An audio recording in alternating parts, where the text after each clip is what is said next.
Wow, उह, बहुत प्यारा और बहुत खूबसूरत, माशाल्लाह। वाओ, ये देखें, इसको मैं तोड़ता हूं, ऐसे हल्का सा हाथ से लगा है और ये इतना जबरदस्त। और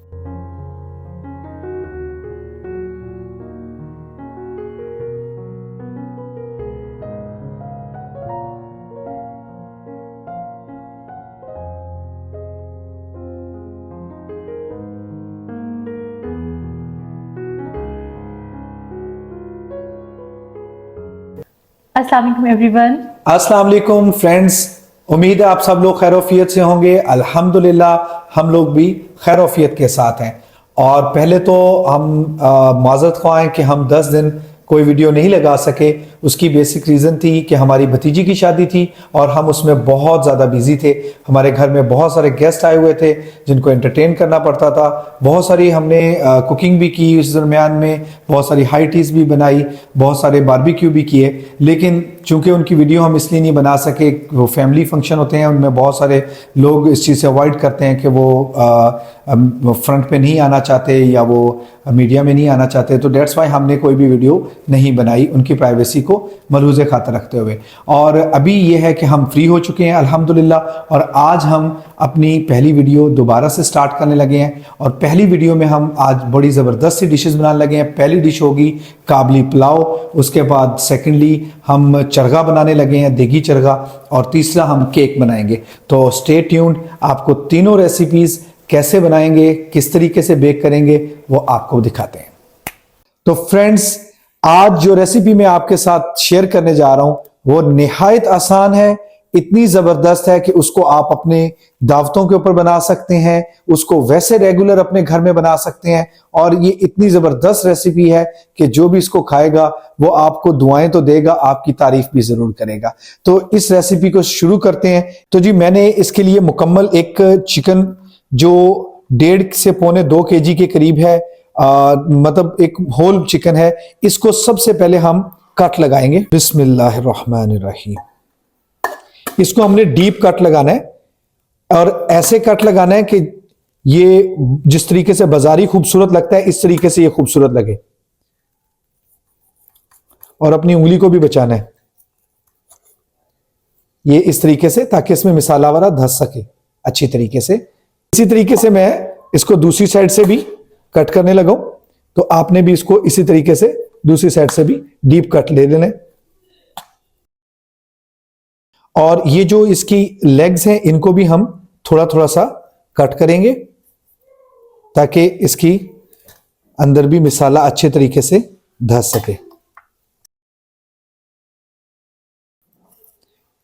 अब हम इसको बैक साइड पर भी इस तरीके से खूबसूरत से कट लगाएंगे।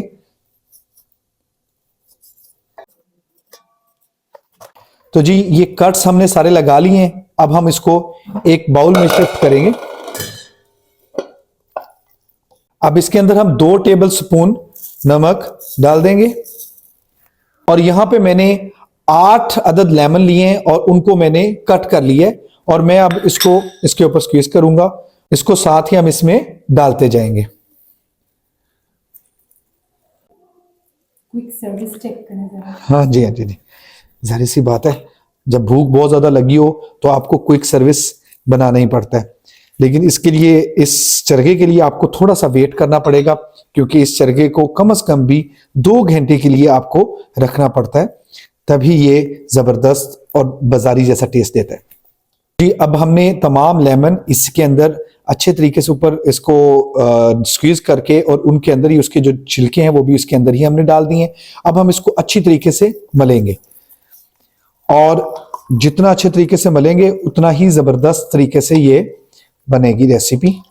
तो आपने इसको दोनों साइडों से अच्छी तरह से इसको रब कर लेना है, ताकि जो मिसाला या जो हमने लेमन का इसके ऊपर डाला है वो पूरी होल चिकन के ऊपर लग जाए।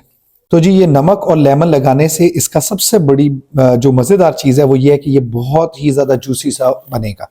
एक ड्राई सा बनता है लेकिन ये बहुत जूसी सा बनेगा। तो अब इसको हमने अच्छी तरह ये करने के बाद हम यहाँ पे इस पानी डालेंगे, लेकिन पानी को हमने इतना डालना है जिसमें ये सिर्फ डिप हो जाए। इसको हमने डिप कर देना बस। तो जी फ्रेंड्स, 2 घंटे के लिए हमने इसको एक साइड पर रख देना है ताकि ये अच्छी तरीके से तैयार हो जाए।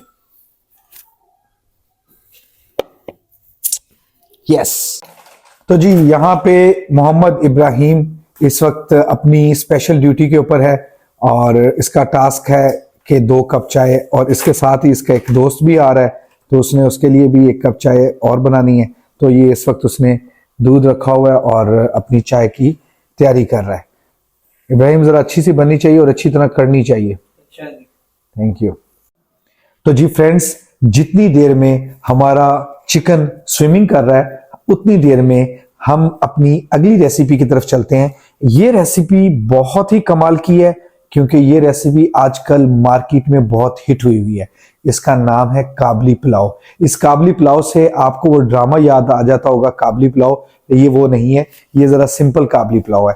तो जी काबली पुलाव के लिए यहाँ पे मैंने 1 किलोग्राम बीफ लिया है और काबली पुलाव के लिए जो सबसे बेहतरीन गोश्त होता है वो बीफ का गोश्त होता है, और बीफ के गोश्त में भी हड्डी वाला गोश्त बड़ी बड़ी बोटियों के साथ, वो इसकी खास निशानी होती है। लेकिन चूंकि मेरा मैदा और स्टमक छोटा सा है तो मैंने अपने स्टमक के मुताबिक नरम नरम सी और गोल गोल सी जो है वो बोटियां रखी हैं, क्योंकि मुझे हड्डियों वाला वैसे इतना पसंद नहीं है, लेकिन मैंने अपने हिसाब से इसको तैयार किया। तो आप इसमें भी बना सकते हैं और हड्डी वाला गोश्त के साथ भी बना सकते हैं। तो यहाँ पे मेरा बेटा अपने दोस्त को रिसीव करने गया और अपना दूध उबाल दिया इसने। तो मैंने आपको पिछले दिनों एक टेक्निक बताई थी कि जब कभी दूध को संभालना हो तो उसके लिए सबसे बेहतर हल ये है, अब आपका दूध बाहर नहीं निकलेगा। अब आप ये आपके सामने ये दूध बाहर उबल के बाहर नहीं आएगा। तो ये भी टेक्निक साथ साथ आपके। तो ये यहाँ पे जी हमने इस बीफ की इस तरीके से कटिंग कर ली। नहीं गिरा, देख लो। अगर ये आज गिर गया तो मैं तुम्हें पिज्जा खिलाऊंगा, अगर नहीं गिरा तो तुम मुझे पिज्जा खिलाओगे। तो गाइस ऐसा नहीं है, मेरे पास मेरे मुर्शिदों की ट्रिक्स है। अच्छा जी, तो जो है ना मैदा इतना छोटा नहीं है, तो आप बड़ी बोटियां ले लेते, ज्यादा लेते। यार मुझे ना ये अच्छा लगा, ये लटक रहा था और खूब गोल गोल सा था, जबरदस्त लगा। मैंने उसको कहा यार गोल गोल बोटियां दे दो। बाद में मेरे जहन में आया कि हमने बनाना तो काबली पुलाव, इसके लिए तो हमें हड्डी वाला गोश्त चाहिए। खैर ले लिया। नेक्स्ट टाइम जब हम काबली पुलाव बनाएंगे तो इंशाल्लाह उसमें हम हड्डी वाला और वो जिसके अंदर मिक होती है वो वाला हम इंशाल्लाह ताला गोश्त लेकर आएंगे। बेटा जब माजरत नहीं, ऐसे जब दूध रख कर जाओ तो कोशिश करो इसके ऊपर ये रख दिया करो, इससे दूध बाहर नहीं निकलेगा, याद से, ठीक है।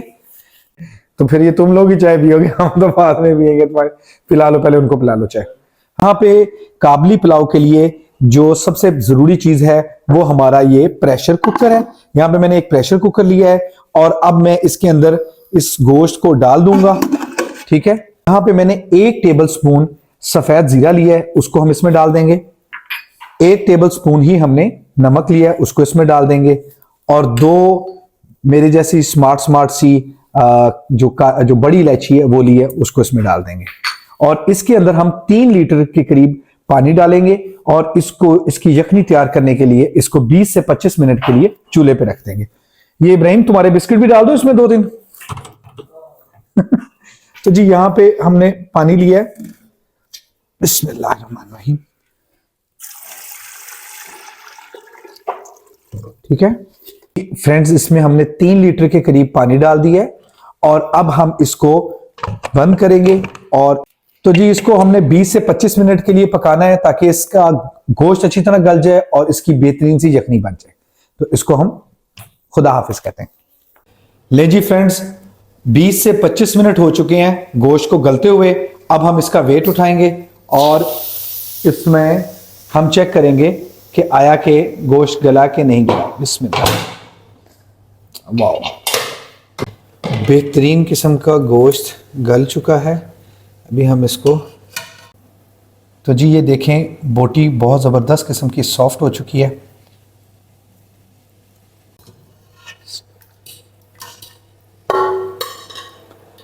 वो है ना बड़ी इलायची, उसको अंदर नहीं डालना, सिर्फ और सिर्फ गोश्त निकालना है।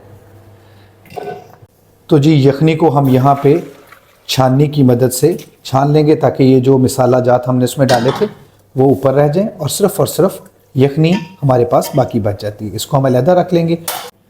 तो जी यखनी हमने अलहदा कर ली है। अब इस यखनी को हम एक साइड पर रख देंगे। और यहाँ पे मैंने जो चिकन था जिसको चरगे को हमने डिप करके रखा हुआ था लेमन और साल्ट के पानी के साथ, उसकी मैंने साइड भी चेंज कर दी थी। जो कट वाली साइड थी वो मैंने नीचे कर दी थी ताकि ये अच्छी तरीके से उसके कट्स के अंदर लेमन और साल्ट का जो मिक्सचर है जो हमने लगाया वो इसके अंदर, ताकि वो जूसी से जूसी हमारा चरगा बन सके। इसको अब हम जो इसका पानी है उसको हम रिमूव कर देते हैं और इसको अब स्विमिंग पूल से बाहर निकालते हैं। तो फ्रेंड्स, मैंने इसके पानी को ड्रेन कर लिया है और इसको दोबारा नहलाया नहीं है, ना इसको मैंने किसी फ्रेश पानी से धोया है। वैसे का वैसे ही मैंने लाके सिर्फ और सिर्फ पानी ड्रेन करके इसको मैंने इसमें रख दिया है। अब इसको हम अगले प्रोसेस में लेके जाएंगे और वो है फ्राई का प्रोसेस। और जैसा कि आप जानते हैं मुझे ज़रा फ्राई वाले काम से थोड़ा सा कॉन्शियस हूँ, मैं ज़रा शर्माता हूँ चूल्हे के सामने, तो मैंने बेगम की इसमें हेल्प ली है। तो बेटर हाफ आ जाओ, ज़रा इसको हाफ डन करो। तो सबसे पहले हमने चिकन को फ्राई करना है, तो इसके लिए यहाँ पर मैंने एक पैन ले लिया है और उसके अंदर मैं ऐड कर दूंगी ऑयल। ऑयल जो है हमारा अच्छे से गर्म हो गया है और अब हम इसके अंदर चरगा डालेंगे। इसको हमने बहुत अच्छे से फ्राई करना है और ये ध्यान में रखना है कि ऑयल गर्म हो तभी इसको इसमें डालना है, नीम गर्म ऑयल के अंदर इसको नहीं डालना। अब हम इसकी साइड को चेंज करेंगे।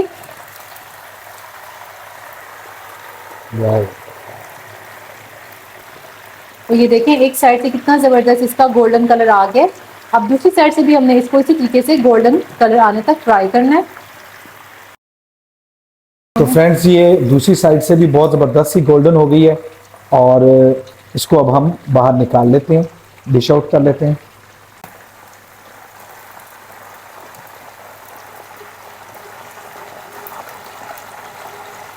बेहतरीन। तो जी ये हमने बहुत अच्छे तरीके से इसको फ्राई कर लिया है दोनों साइडों से, और अब हम इसको एक साइड पे रख देते हैं ताकि ये थोड़ा सा ठंडा हो जाए और हम इतने में इसकी मैरिनेशन रेडी कर लेते हैं।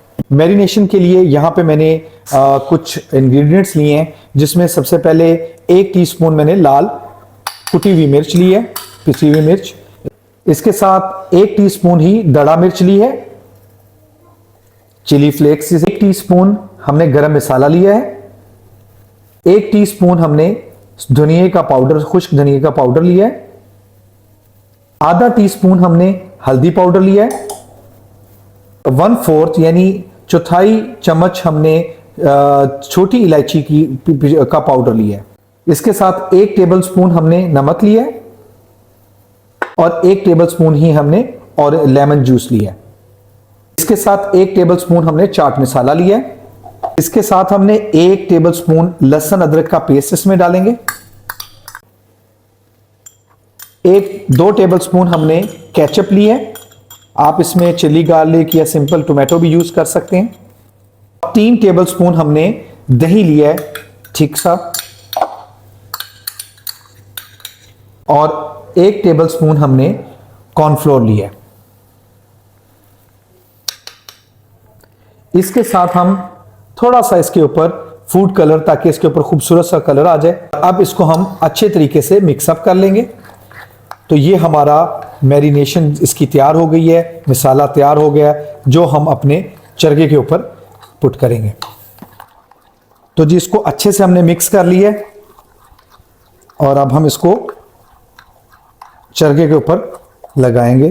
तो जी फ्रेंड्स, हमारा चरगा जो है वो ठंडा हो चुका है और हमारा जो मैरिनेशन है वो भी रेडी है। अब हम इसको अच्छे तरीके से लगाएंगे, ख़ास तौर पर इसकी जो हमने कट्स डाले थे उनके अंदर हम इसको अच्छी तरीके से पुटअप करेंगे। और ये ख्याल रखना है, इसको आपने मैरिनेट करने के बाद ज़्यादा से ज़्यादा टाइम, आप जितना ज़्यादा टाइम इसको रखेंगे उतना ही ज़्यादा इसका टेस्ट, इसके अंदर जूसीनेस और इसी तरीके से ये बहुत ज़बरदस्त हो जाएगा। आप इसको ओवरनाइट रखें तो बहुत बेहतर है, और अगर आपके पास टाइम कम है तो मिनिमम इसमें 1 घंटे के लिए तो आप इसको ज़रूर रखें। और इसको अच्छे तरीके से हाथों के साथ, चम्मच के साथ उसमें से मैं उंडेल रहा हूँ, लेकिन इसको हाथों के साथ हमने इसके हर हिस्से में पहुंचाना है इसको, ताकि जो मसाला है वो हर जगह पे पहुंच जाए। तो जी ये अच्छे तरीके से मैरिनेट हो चुका है। अब मैं इसको 2 से 3 घंटे के लिए रखने लगा हूं। अगर आपके पास टाइम हो तो इसको ओवरनाइट मैरिनेट करने के बाद रखें, ये बहुत ज़बरदस्त बनेगा। फ्रेंड्स, इसके बाद हमारी बड़ी ज़बरदस्त सी रेसिपी है और वो है विदाउट बेकिंग ओवन के एक ज़बरदस्त किस्म का केक। इस केक को इतना फ्लफी करना है हमने, इतना ज़बरदस्त बनाना है कि ये मुंह में जाते साथ ही घुल जाए। तो इसके लिए मैंने सबसे पहले एक पतीला लिया है, ठीक है, और उसको मैंने प्री हीट होने के लिए रख दिया है। और इसके अंदर मैं एक स्टैंड रख रहा हूं। और इसके बाद तो जी यहां पे हमने ये एक 7 इंच का मोल्ड लिया है और इसके अंदर हम इसको ग्रीसिंग करेंगे थोड़ा सा।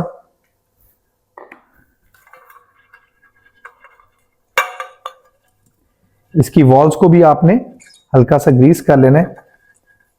ग्रीस हो गया है। अब मैं इसके अंदर मैदा डस्ट करूंगा और इसको मैं सारी वॉल्स के साथ भी इसको, ताकि ये एक तरह का विदाउट बेकिंग पेपर भी, आप जिसके पास बेकिंग पेपर ना अवेलेबल हो जहां पे, वो यहां ये वाली टेक्निक यूज करके बड़ा अच्छा सा केक बना सकते हैं। इसको हम, जो ये मैदा बच गया है, इसको हम अलग एक साइड पर निकाल लेंगे। तो ये जी हमारा मोल्ड रेडी है। तो जी केक बनाने का जो सबसे पहला स्टेप है वो है आपका मोल्ड तैयार होना। और दूसरा, जो मैंने एक ग्राइंडर जग लिया है और इसके अंदर मैंने 3/4 कप ऑयल का लिया है, वो इसमें मैं डालूंगा। इसको हम आम जुबान में पौना कप भी कहते हैं। और 3/4 कप में ही मैंने शुगर ली है, इसको भी मैं इसमें डाल दूंगा। मैं शुगर को अपनी मर्जी के मुताबिक एडजस्ट कर सकते हैं, कम या ज्यादा, जिस तरह भी आपको पसंद हो अपनी शुगर को। इसके साथ मैंने यहां पे 4 एग्स लिए, रूम टेम्परेचर वाले। इसको हम इनके अंदर डालेंगे। अंडे, गरम अंडे ये नहीं ठीक चले, इसको जी हम 3 से 4 मिनट के लिए इसको ग्राइंड करेंगे और इसको अब ग्राइंडर पर लेके चलते हैं। तो जी इसको मैंने ग्राइंडर पे फिक्स कर दिया और अब इसको हम 3 से 4 मिनट के लिए ग्राइंड करेंगे। तो जी फ्रेंड्स, मैंने इसको 4 मिनट मुकम्मल ग्राइंड किया है। जितना ज्यादा इसको आप ग्राइंड करेंगे, ऑयल और जो एग्स वगैरह हैं वो अच्छे तरीके से मिक्स हो जाएंगे, उतना ही केक जो है वो फ्लफी सा बनेगा और बड़ा सॉफ्ट सा बनेगा। यहां पे मैंने एक बाउल लिया है और उसके अंदर हम ये अपना जो हमने अभी ग्राइंड किया है, इसको हम सारे को इसमें शिफ्ट कर देंगे। तो जी सारा मटेरियल हम जग से निकाल लें। ये केक जग ने नहीं, हमने खाना है। इसमें 1 टीस्पून हम वनीला एसेंस में ऐड करेंगे। इसको अच्छे तरीके से मिक्स करना है ताकि ये एसेंस भी इसमें घुल मिल जाए।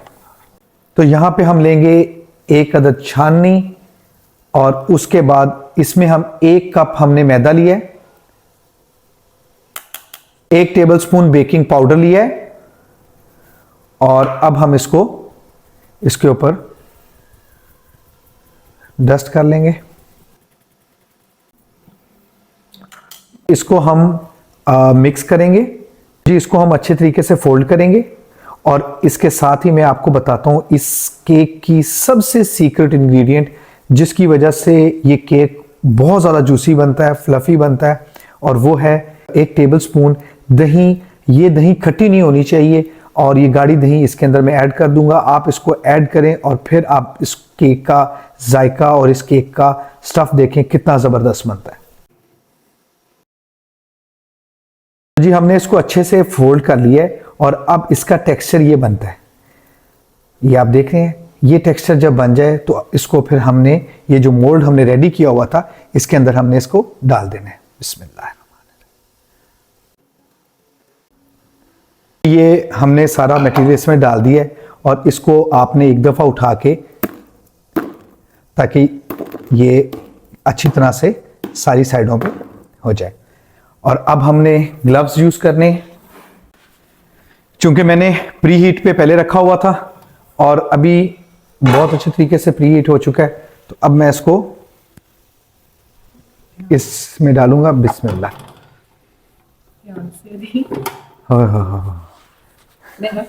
नहीं नहीं सने, आई विल डू दिस इंशाल्लाह ताला। इसमें रख दिया है और इसको अब हम ढक देंगे और इसको हमने लो फ्लेम के ऊपर 30 मिनट से 35 मिनट्स तक के लिए बेक करना है। और इसको हमने 35 मिनट्स के बाद चेक करना है कि ये बेक हुआ कि नहीं। अगर कहीं कच्चा रह गया तो इसको 5 मिनट हम और दे सकते हैं। अगर हम यही ओवन में हम तैयार करेंगे तो ओवन में हमारा ये 30 मिनट्स में कंप्लीट रेडी हो जाता है।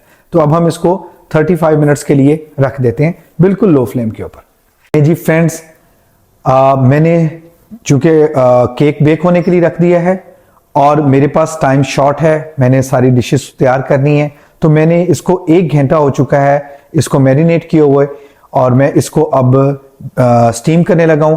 तो मेरी आपसे गुजारिश है कि जब भी आप इसको तैयार करें तो कम से कम 3 घंटे के लिए इसको मैरिनेट करके रखें या ओवरनाइट के लिए रखें ताकि इसका बेहतरीन रिजल्ट आए। और अगर आपको मेरी तरह जल्दी हो और भूख लगी हो तो फिर आप इसको जब मर्जी इसको तैयार कर सकते हैं। तो वैसे इसको मैंने 1 घंटे के लिए कर लिया। अब हम इसके नेक्स्ट स्टेप पे चलते हैं। यहां पे मैंने एक प्रेशर कुकर लिया है और एक स्टीमर लिया है और मैं इस स्टीमर को पहले रखकर देखूंगा कि मुझे कहां तक पानी इसमें चाहिए। तो आपने इस स्टीमर का ये ख्याल रखना है कि ये जो पानी की लेवल आपने नीचे रखना है वो इस स्टीमर से नीचे नीचे हो, इस स्टीमर से ऊपर नहीं होना चाहिए, नहीं तो वो फिर आपकी जो आपका चरखा है उसको खराब कर देगा। तो यहाँ पे मैंने एक जग लिया है, उसमें पानी लिया है और मैं अब इसमें पहले पानी डालूंगा अपने अंदाजे से और उसके बाद मैं स्टीमर रख के देखूंगा। ठीक है, तो जी ये बिल्कुल थोड़ा सा पानी मैंने इसमें और ऐड किया है और ये आप देखें कि ये जो पानी का लेवल है वो इससे काफ़ी नीचे है और मैंने यहाँ पे रखना है। इसके बाद हम इसको अपने नेक्स्ट स्टेप की तरफ चलते हैं। तो जी गाइस, आपने जब भी कोई डिश बनानी हो तो पहले उसके इंग्रेडिएंट्स ज़रूर पूरे रखा करें। अभी जब मैंने एल्युमिनियम फॉइल देखा तो वो मेरा ऑलमोस्ट जो बड़े साइज़ का था वो ख़त्म हो चुका था, तो मैंने छोटे साइज़ का एल्युमिनियम फॉइल निकाला है। तो उसको मैंने अब इस तरीके से, ताकि मेरा चरगा इसके अंदर समा सके। अच्छा, इसमें एक ख़ास पॉइंट है, जब भी आप इस फॉइल को तैयार करें, बेशक वो सिंगल हो या डबल, इस तरीके से तैयार कर रहे हो, तो इसमें 3-4 छोटे छोटे से सुराख आपने निकाल लेने। ये सुराख आपको ये ज़रूरी इसलिए हैं क्योंकि जो आपका पानी होता है वो उसमें से ड्रेन हो जाएगा जब वो स्टीम हो रहा होता है। तो ये सुराख आपने ज़रूर निकाल लेने। बिस्मिल्लाहिर्रहमानिर्रहीम। आजो जी साहब जी एथे, और मुझे ज़रा हाथ साफ करने दें क्योंकि मैंने इसको। तो जी यहाँ पे जो हमारा मिसाला नीचे हो गया था उसको मैं इसके ऊपर डाल रहा हूँ ताकि ये अच्छी तरह इसके अंदर समा जाए।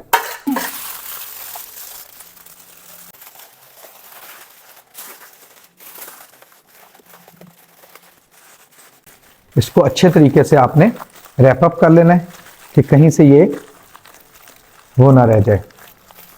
ठीक है, तो जी फॉइल पेपर में ये अच्छी तरीके से रैप हो चुका है। फॉइल में रैप करने का फ़ायदा ये होता है कि इसको बांधना नहीं पड़ता और जब ये रेडी हो जाता है तो इसको उठाना बहुत आसान होता है। तो अब हम इसको इस स्टीमर में यहाँ पे रखेंगे। बिस्मिल्लाह। तो जी इसको अब हमने वेट लगा के 20 से 25 मिनट के लिए स्टीम करना है। जी फ्रेंड्स, 25 मिनट हो चुके हैं मुझे इस प्रेशर कुकर के अंदर चरगे को रखे हुए, और अब मैं इसको बंद कर देता हूं फ्लेम को और इसको मैं एक साइड पर रख लूंगा। आप चाहें तो इसको फौरन डिश आउट कर सकते हैं, लेकिन मैं इसको स्टेप बाय स्टेप, क्योंकि मैंने इसके साथ केक को भी बेक होने के लिए रखा हुआ था, तो अब हम इसके बाद केक को देखेंगे कि केक कहां तक तैयार हुआ है। तो जी इसको हम चेक करते हैं। वाओ, बहुत जबरदस्त सा बन चुका है। अब हम इसको देखते हैं कि क्या ये बेक हो चुका है सारा। तो हम एक स्टिक लेके, ये देखें बिल्कुल कोई भी चीज इसके साथ नहीं लगी, तो इसका मतलब है ये अच्छी तरह से बेक हो चुका है। तो अब हम इसको, तो जी अब हम इसको निकालेंगे एहतियात से और इसको ठंडा होने के लिए एक साइड पर रख देंगे। तो ये देखें, बहुत ही जबरदस्त और खूबसूरत सा केक आपके सामने रेडी है। फ्रेंड्स, अब हम बढ़ते हैं अपनी मेन कोर डिश की तरफ, जो है काबली पुलाव। और इसके लिए मैंने एक कढ़ाई ली है। और काबली पुलाव के लिए सबसे मेन इंग्रेडिएंट जो है वो घी यूज करना है, इसमें आपने ऑयल यूज नहीं करना। तो इसमें मैंने 1 कप घी लिया है और उसको मैं इस कढ़ाई में डाल दूंगा। तो जी घी गर्म हो चुका है और यहां पे मैंने 4 मीडियम साइज के प्याज लिए हैं, उनको मैंने रफली काट लिया है और उनको अब हम इसमें डाल देंगे और उनको हम अच्छे तरीके से फ्राई करेंगे। बिस्मिल्लाह। और यहां पे हमने जो पहले यखनी तैयार करके निकाल के रखी हुई थी वो, और जो हमने गोश्त गला के रखा हुआ था वो यहां पे पड़ा हुआ है। अब हम इसके नेक्स्ट स्टेप की तरफ चलते हैं। ठीक, इन प्याजों को हमने अच्छे से फ्राई करना है। इनको हमने रेड नहीं करना, लाइट ब्राउन सा रखना है। जिस टाइम ये लाइट ब्राउन होते हैं तो फिर मैं आपको दिखाता हूं। तो जी ये देखें लाइट ब्राउन होना शुरू हो चुके हैं। और अब इसके अंदर मैं ये 3 मैंने टमाटर लिए हैं। कुछ लोग इसमें टमाटर ऐड करते हैं और कुछ लोग इसमें नहीं करते, पर मैं इसमें टमाटर ऐड कर रहा हूं। अगर आप चाहें तो इसको स्किप भी कर सकते हैं।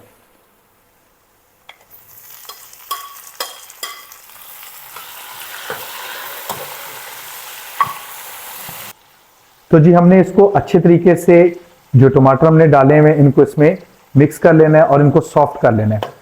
और हम काबली पुलाव बना रहे हैं, इसके अंदर ज्यादा मसाला जात नहीं इस्तेमाल होते। हमारे टमाटर बहुत अच्छे तरीके से सॉफ्ट हो चुके हैं, लेकिन मैं इसको थोड़ा सा और गलाना चाह रहा हूं। तो उसके लिए मैंने ½ कप के करीब यखनी जो हमने निकाली हुई थी वो इसमें ऐड कर दूंगा और इसको मैं 2 मिनट के लिए ढक दूंगा और इसको मैं मीडियम फ्लेम पे ले जाऊंगा। तो जी बेहतरीन सा हमारा ये टमाटर वाला गल गए हैं और अब मैं इसमें साथ साथ थोड़ा थोड़ा करके यखनी को डालता जाऊंगा और इसको भूनता जाऊंगा। इस मसाले को हमने बहुत अच्छे तरीके से भूनना है। जितना अच्छा ये भुना होगा उतना ही जबरदस्त पुलाव तैयार होगा। तो जी हमारा मसाला रेडी हो चुका है और अब मैं इसके अंदर ऐड करने लगा हूं गोश्त को, जिसको हमने पहले अच्छे तरीके से गला लिया था। जो थोड़ी बहुत कमी रह गई है वो हम दम के टाइम पे पूरी कर लेंगे इंशाअल्लाह। बिस्मिल्लाह। तो गोश्त डालने के बाद थोड़ा सा भूनेंगे। तो जी इसको हमने अच्छे से गोश्त को इसमें डाल के भूनना है ताकि जो थोड़ी बहुत कसर रह गई है वो भी खत्म हो जाए। और इस मौके के ऊपर आप नमक को टेस्ट कर सकते हैं। आप अपने हस्बे जायका नमक को बढ़ा सकते हैं। अगर आपने हमने वैसे जब यखनी बना रहे थे उस वक्त हमने नमक डाला था, इसके बाद हमने इसमें नमक किसी जगह पे नहीं डाला। और अभी हम इसको टेस्ट करेंगे, अगर हमें नमक ठीक लगा या कहीं पे कम लगा तो हम इसमें नमक को ऐड करेंगे। इसके बाद हम इसमें यखनी डाल देंगे।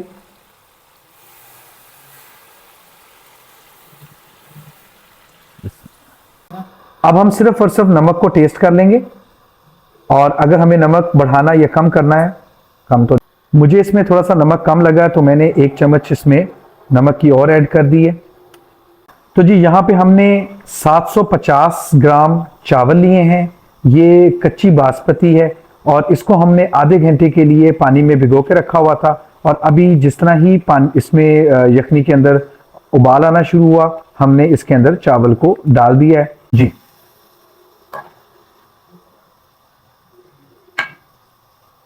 तो जितनी देर में चावल जो हैं हमारे पक रहे हैं उतनी देर में हम इसके लिए वेजिटेबल्स फ्राई कर लेते हैं। तो यहाँ पर मैंने 3 टेबलस्पून के करीब ऑयल लिया है एक फ्राइंग पैन में। साथ ही यहाँ पर मैंने 2 से 3 गाजरें ली हैं जिनको इस तरह लंबाई में काट लिया। आप चाहें तो आप इनको कद्दूकश भी कर सकते हैं। इनको ऐड कर देंगे। यहाँ पर मैंने ½ कप के करीब किशमिश ली है जिनको मैंने कुछ देर भिगो कर रखा था, जिससे ये कि ये फूल चुकी हैं। इनको भी हम इसके अंदर ऐड कर देंगे और अब हमने इसको फ्राई करना है। तकरीबन 3 से 4 मिनट हम इसको फ्राई करेंगे। कुछ लोग इसके अंदर चीनी भी ऐड करते हैं, लेकिन मैं इसके अंदर चीनी ऐड नहीं कर रही हूँ क्योंकि किशमिश जो है ये भी स्वीट होती हैं। तो इनको जब हम फ्राई करेंगे तो इसका अपना ही एक अलग फ्लेवर आएगा। यहाँ पर 2 से 3 मिनट हुए हैं इनको फ्राई होते हुए और ये देखें आपको किशमिश भी फूली फूली नजर आ रही है। इसके साथ ही यहाँ पर मैंने कुछ बादाम लिए थे जिनको मैंने भिगो कर रखा था, उनके छिलके उतार लिए हैं, ये ऐड कर देंगे। और 5 से 6 यहाँ पर मैंने काजू लिए हैं क्योंकि मेरे पास काजू कम है तो इसलिए मैं थोड़ी क्वांटिटी में ऐड कर रही हूँ। आपके पास ज़्यादा हो तो आप ऐड कर सकते हैं। और इनको भी हमने बस जस्ट हल्का सा फ्राई करना है। इनको भी हमने हल्का सा फ्राई कर लिए, काजू और बादाम को। अब हम फ्लेम को ऑफ कर देंगे और इसको रख देंगे साइड पर। और इतने में हम चेक करते हैं राइस। तो यहाँ पर देखें हमारे जो राइस हैं वो इस कंडीशन में आ चुके हैं। और अब हमने इनको दम देना है। तो दम देने से पहले हमने इसके ऊपर गाजरों वाली जो हमने अभी फ्राई की है उनकी लेयर लगानी है। तो यहाँ पर हम एक साइड पर इसकी लेयर लगाएंगे। एक साइड पर हमने किशमिश और गाजरों की लेयर लगा दी है। अब हम इसको दम देंगे। तो इसके लिए यहाँ पर मैंने वेट कर लिया है एक दस्तरखान को। यहाँ पर मैं डबल कवर करवा रही हूँ ताकि जो स्टीम है इसके अंदर ही रहे और ये अच्छे से जो इसको दम आ जाए। और अब इसके नीचे मैंने तवा रख दिया है और फ्लेम को हमने बिल्कुल लो कर देना है। और इसको हमने तकरीबन 15 से 20 मिनट के लिए दम पर रखना है ताकि इनको अच्छे से दम आ जाए। तो जी जितनी देर में हमारे चावल जो दम पे रखे हुए हैं वो रेडी होते हैं, इतनी देर में हमारा केक ठंडा हो चुका है। तो हम इसकी गार्निशिंग करते हैं।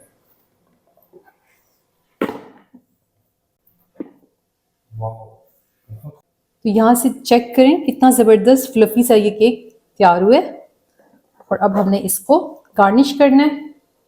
इस केक को आप सिंपली भी यूज़ कर सकते हैं, ये एज इट इज़ खाएं तो भी बहुत ज़बरदस्त है। और इसको मैं थोड़ा सा गार्निश करने लगी हूँ। तो इसके लिए यहाँ पर मैंने 1 टेबलस्पून लिया है जैम। 1 टेबलस्पून भरकर इसके अंदर जैम ऐड कर दिया है। साथ ही इसके अंदर मैं 1 टेबलस्पून भरकर शहद ऐड कर रही हूँ। अच्छे से हमने इसको मिक्स करना है। और इसको मैं तकरीबन 30 सेकंड्स के लिए माइक्रोवेव में रखने लगी हूँ। गर्म करूंगी ताकि ये अच्छे से मेल्ट हो जाए और ये अच्छे से मिक्स हो जाए। तो मैं इसको आपको दिखाती हूँ। तो जी इसको मैंने 30 सेकंड्स के लिए माइक्रोवेव में गर्म किया है ताकि ये अच्छे से शहद और जैम में मिक्स हो जाए। अब इसको हमने इसके ऊपर पोर करना है।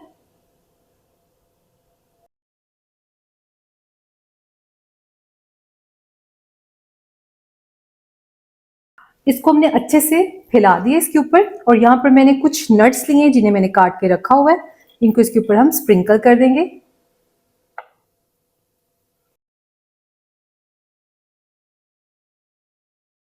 आपके पास जो भी ड्राई फ्रूट अवेलेबल हो आप ऐड कर सकते हैं।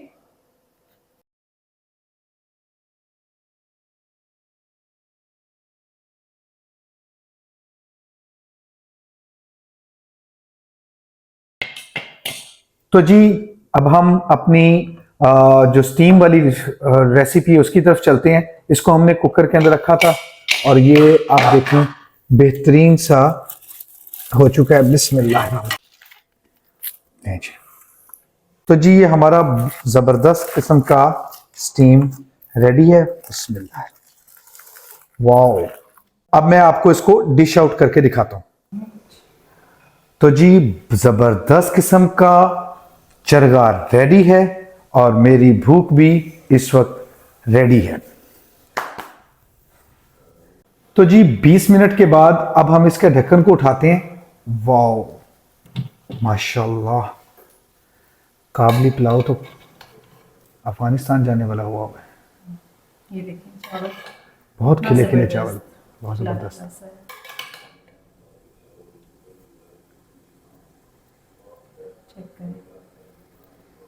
अब इसको हम डिश आउट करते हैं।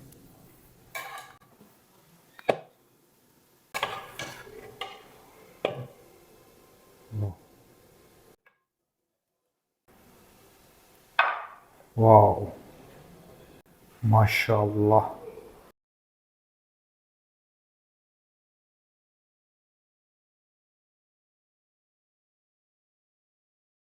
जी ये फ्रेंड्स ये देखें, इसको मैं तोड़ता हूं।